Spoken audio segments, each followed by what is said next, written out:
Annyeong, it's Mikey here, and today we're going back with another keyboard video, and this time it's the MChose Ace68 GT. Now, if you guys saw my Hong Kong video, I actually met up with MChose there, and they were showing me the Ace68 GT, which I actually got in my hands. So I was on my trip to Korea, they sent it over afterwards, and then I received it. We're gonna have to see what this board is like. I was kind of curious about it when I was actually at the fair and seeing what it was like, and with the whole showcase that they had with the board. I know they did a Kickstarter with it. Really had me slightly interested to see like what it was like, especially with the high numbers that they're calling for the specific board. So we're gonna have to go straight into the unboxing, but please make sure to like and subscribe. Now introducing the MChose Ace68 GT. I hope you guys don't mind, but I've actually lost my voice this week. The cold that's been going around has been really bad, so be careful out there, guys. Do not catch this cold. I lost my voice from just coughing, which really sucks. Now, the unboxing experience with this MChose is actually pretty nice. I think they put a lot of effort into it. Like, you get a braided cable, which is actually very nice. This cable in general seems like a much better quality than I've ever seen with MChose or other brands before. Same goes with this switch puller keycap puller, as well as you get an extra switch inside, which is really nice. Overall, I do think that any brand that does provide a keyboard should really provide some extra switches, especially when it's hot swap. Now, this switch puller keycap puller really seems like a high quality one. I was quite surprised with it, honestly. Like, I didn't expect it to be this good, but it is quite nice. Now, getting the keyboard out of the box. Sorry, you guys can probably hear like my voice is mostly gone still. I thought it'd be better by now, but it's still pretty dead. Now, opening up the board itself. So overall, I did ask for the purple because it seemed really interesting. Like, I like when they have different type of colors. Now, overall, I really did feel that the quality of this build was actually quite nice. I think MChose really went with a bit more of a higher quality build. This thing is fully aluminum. It is actually quite hefty in terms of the weight. It feels pretty durable overall as well in terms of keyboard, especially if you're someone who possibly, likes to do shotgunning on your desk. If you are angry, this board will probably last that. Now, one thing I noticed from the side view already is that it actually looks like it's a similar build to the Skylung keyboard, which is kind of interesting. Now, as you can see here, the front height is 17.4 millimeters, and the back is going to be a total of 28.7, so 20.6 millimeters, which is quite nice. It's not too high of a profile, it's a little bit lower, but you do get that front lip in the front. Now, going into the weight of the board before we do a sound test, this board is going to weigh a total of 1.4 kgs, so decent weight for this specific board.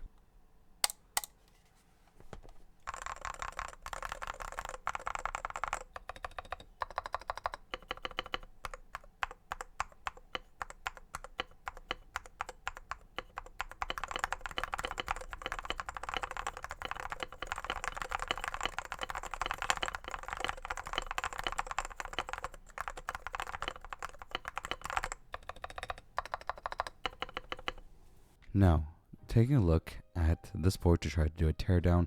Now, this is going to be the important part that we're trying to figure out here. So this is going to be with an interesting screw. It's going to be like the star-shaped screw.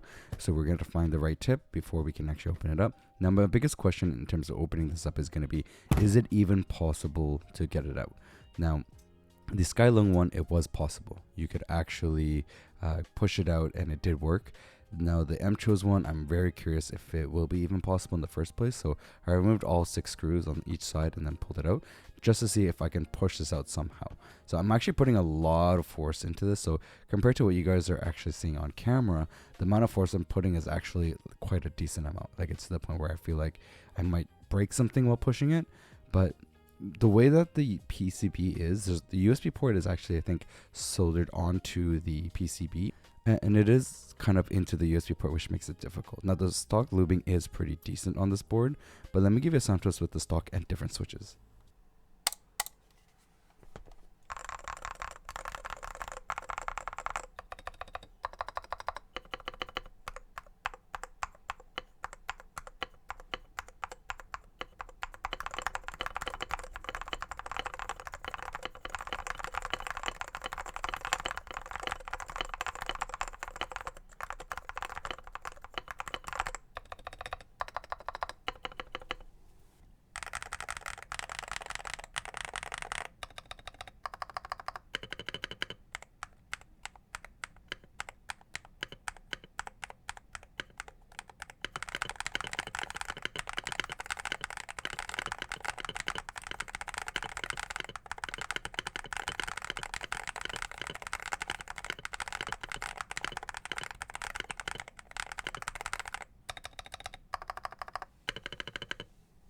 So we just came back from the teardown stock sound test unboxing and everything, and my thoughts on this. So the build quality of this board and the weight and the feel in my hands is the board is actually quite nicely built. The anodization on the purple is actually quite nice. It is a very, very firm build. Like in my hands, it feels quite hefty, even though the weight is not that heavy.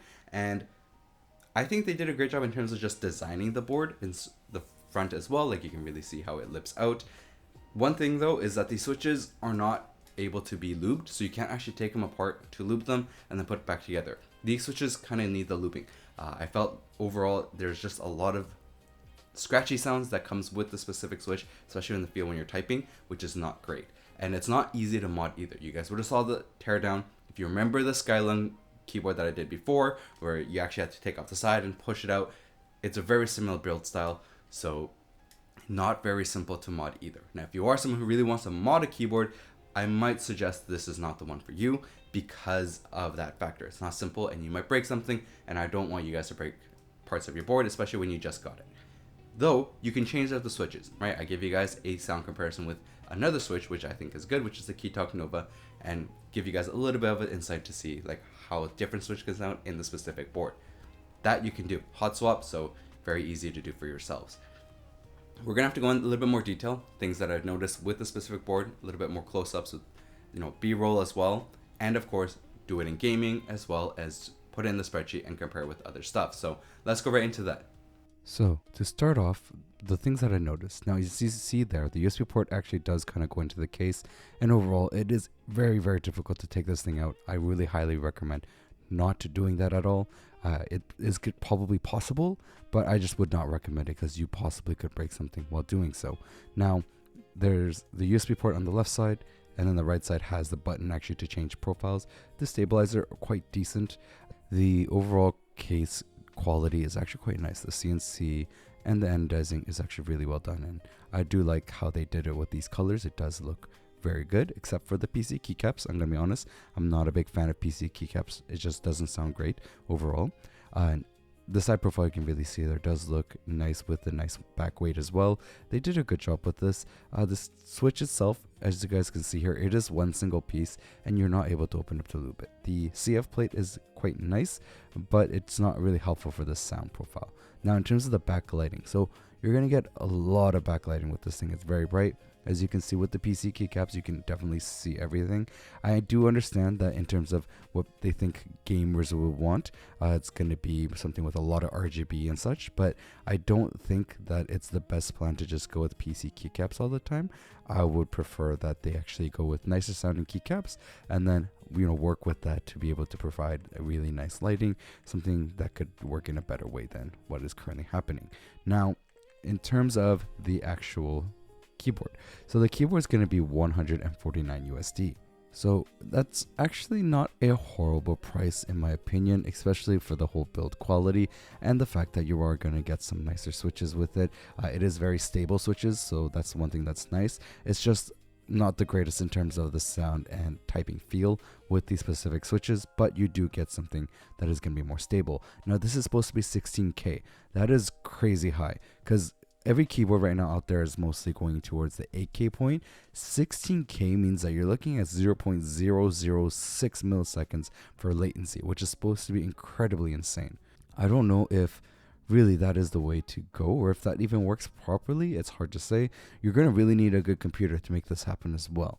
Now, you can really see they do provide all the specs here, and it does have a high scan rate as well, and you do get choice of the different CF plates there, but it is going to be CF plate either way. I do like the silver CF plate though. I think it just really provides a little bit more of a nice, more modern like feel and design to the board itself.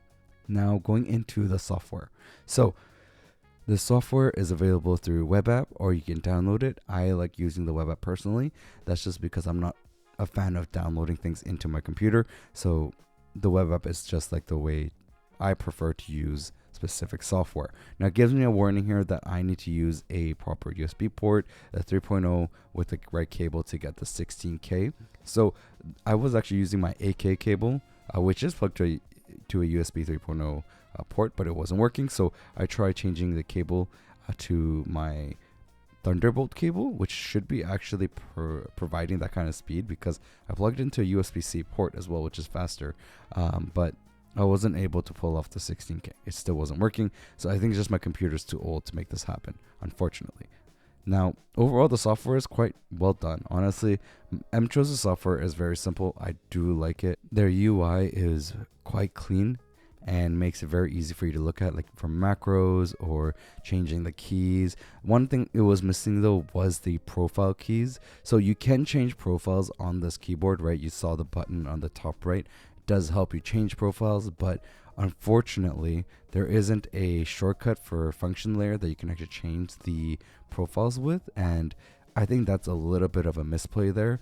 I believe that you should have actually have a specific shortcut key that you can set up yourself, because the button's a little bit far. You'd have to move your hand away from your mouse, for example, and then press the button to change the profile, which is fine. It's not a big deal, but it's still, I feel like, not the best way to do it. Only reason I say this is because I would prefer having a shortcut available right on my keyboard and then being able to press it quickly to say something that's closer to what I would want it to do with one hand. So that's just my personal perspective of it, not the same for everybody. But the fact that it has a physical button that you can actually press to change it is quite nice, right? So when you do press the button itself, you will actually see it change in the software, and you'll be able to know which profile you're on, which is really good. So that, I have to give it to them. They did a good job with it and found a way to go around it in general, but I think it would be nice to have both, and then change the top right button to be able to do more things. So you can have it to do profiles, or you can change it to do other things.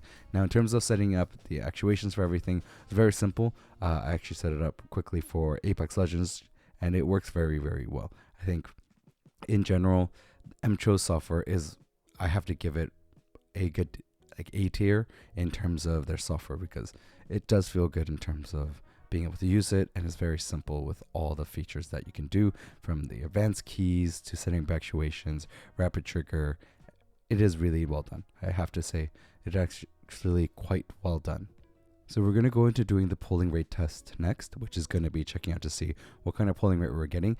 Now keep in mind, because their scan rate is so high, when I do the keyboard inspector, the numbers I'm going to get is actually a lot higher. That's why it's really hard to actually get the exact numbers. I don't have a specific tool to get specific numbers from board from testing it, and being able to check it with the screen and how it reacts and the latencies. So my apologies, I can't do that. But keyboard inspector has been pretty good in terms of being able to see where a keyboard kind of lays, and being able to tell the difference between true polling rate and just the regular polling rates plus scan rates. So that is something to keep in mind, because true polling rate would mean that when I change this to 1K, it should be able to go to 1K, but I don't see that. It actually is going to provide big numbers, so I don't know if some people's keyboards or computers might be able to handle this specific board. So in terms of going into Apex and gaming, with super gliding, after setting it up, it actually worked really well. One thing I noticed with this specific board that I found kind of interesting was it felt kind of fast. Now, when I say this, right, I can't say to you guys that I am super sensitive to latency and that I would automatically know when a keyboard is much faster. But overall, this board felt a little bit faster than my usual keyboards that I've been using. Now, it's an interesting fact, right? Like, that's something that I just felt with this. I could kind of feel it while using the board, which was quite interesting. And this is something I also felt recently with, like, my gaming mouse that I changed. I'll be doing a review very soon with a really cool gaming mouse that I purchased that actually I think a lot of people have seen reviews on, and I'm actually going to be doing it on my own as well. But I just wanted to test a few things with this board because it just felt a little bit faster than what I've usually been used to. Now, one thing you can also see with the gaming keyboard, right, is that in Apex Legends, there is recoil smoothing. So if you're moving, it smooths recoil a little bit. If you have a fast HE board and you spam AD, it also actually kind of helps with the recoil smoothing. And you can really see it here, right? Like, it does help a little bit with it. It's kind of like almost like jitter aiming, but not as good as it. But a bit easier, right? Because you have to just do a spam AD. And HE is kind of just good for these kind of things, like super gliding, which is frame perfect, key presses and things like this. Just helps a little bit with the specific games that you play using HE. Now, this is another thing that HE is very good for, right? Is making sure that you can actually use it in games like Valorant or CSGO. Now, what you're going to be using specifically is going to be like Rappy Snappy or SOCD, because what you want to do in this game is break, but then not fully stop. Like the whole point of SOCD, which you'll see here very soon, where when I have the last press, it will stick with that. So I don't really have a stopping point. Now, why is that good? It's supposed to be that you can actually keep moving and strafing a lot more.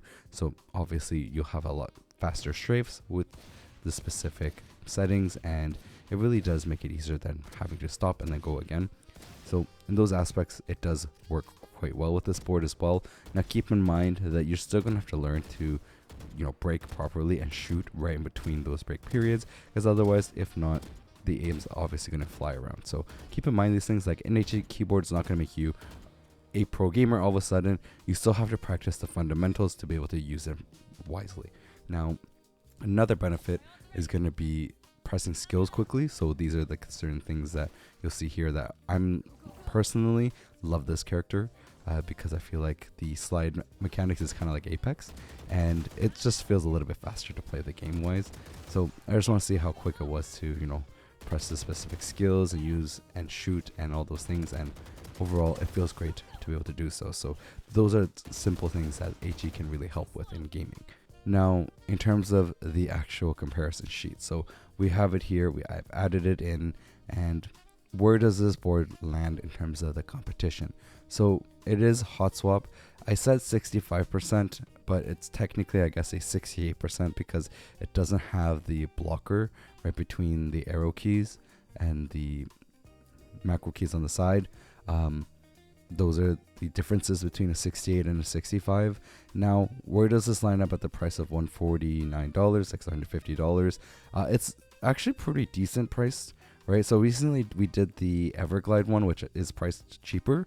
And honestly, I think that one is a nicer board overall in terms of the pricing wise, because you can modify it, open it up, even change out the switches, and even do a tape mod on it, which makes it really nice. So looking at those parts, right, you're going to be seeing that it is standing in a very decent position, right? Because you're getting 16K, which is going to be technically faster, right? Latency wise, you're going to get a much lower latency with this board than say an 8K board, but that's if you can use the 16K in the first place.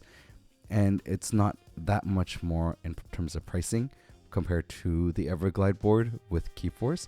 I personally think that you get a lot more customization available with the KeepForce because of the fact that you can take it apart, but it is standing in a very decent spot. Now the 16K, I don't know how legit it is. It's very difficult for me to say if the 16K is 100% legit or if it's just a marketing number. That is just an honest opinion for myself. Overall, it's really going to be up to you in terms of if you believe in that number or not. Latency wise, it does seem a little bit faster compared to say some of the other boards I've used, but I'm going to be honest with you, when it comes to this kind of speeds and latency, unless you're a pro gamer, you're not going to really be able to tell that difference at all. So is it really going to give you that kind of huge competitive advantage? I don't think it's going to be that big between 8K and 16K anymore, because that goes past human response rate, right? Human responses is not that fast. So keep in mind these things for yourselves when you are looking at these big numbers from companies marketing it and saying this is going to be the best performance gaming keyboard. Just keep in mind those things before you make those purchases, or if any person out there says that you have to do it, just keep in mind. Now, in terms of the sound wise, it's not the best sounding keyboard, as you guys know, right? The switches are just okay. So the software is actually quite nice and clean. I think you can definitely use the software. Overall, the board could definitely use some work. So where does the MChose stand for me? Now, I would say that for the price that you're paying, it's a very well built case-wise build. The switches, not so great, and the keycaps, I don't think is the best either. This is just my honest opinion. I think the PC keycaps is cool, but you get really cool lighting with it, and I do love how they designed this board. I think it would have been really cool if they mixed green in with this, so like a purple-green mix would have been really cool with this specific board. I'm just not a big fan of how PC is and how PC can sound sometimes with HE switches, which is what you're getting with this specific one. And in general, I've noticed a lot of HE boards are going with PCs, like keycaps on them. I kind of wish they would put a pause on that, because I think PBT just sounds a lot better with HE switches. Overall though, this is not going to be on like the budget end, like the Ace series that I used to have, the Ace60 Pro from MChose. This is going to be on the pricier range, but I do think the overall build quality is quite nice. And of course, MChose's software is actually pretty good. I think they have one of the nice softwares out there, especially for a more budget keyboard that they had. If you are looking for a full aluminum one for 65%, you can check this one out. It is quite nice. Their software does work quite decently, and overall I felt that MChose is really making some upgrades. I think they are going in a good direction, but I just hope next time they use better switches. So go check out the link description, but check out the other videos I got, and I'll have to catch you guys next time.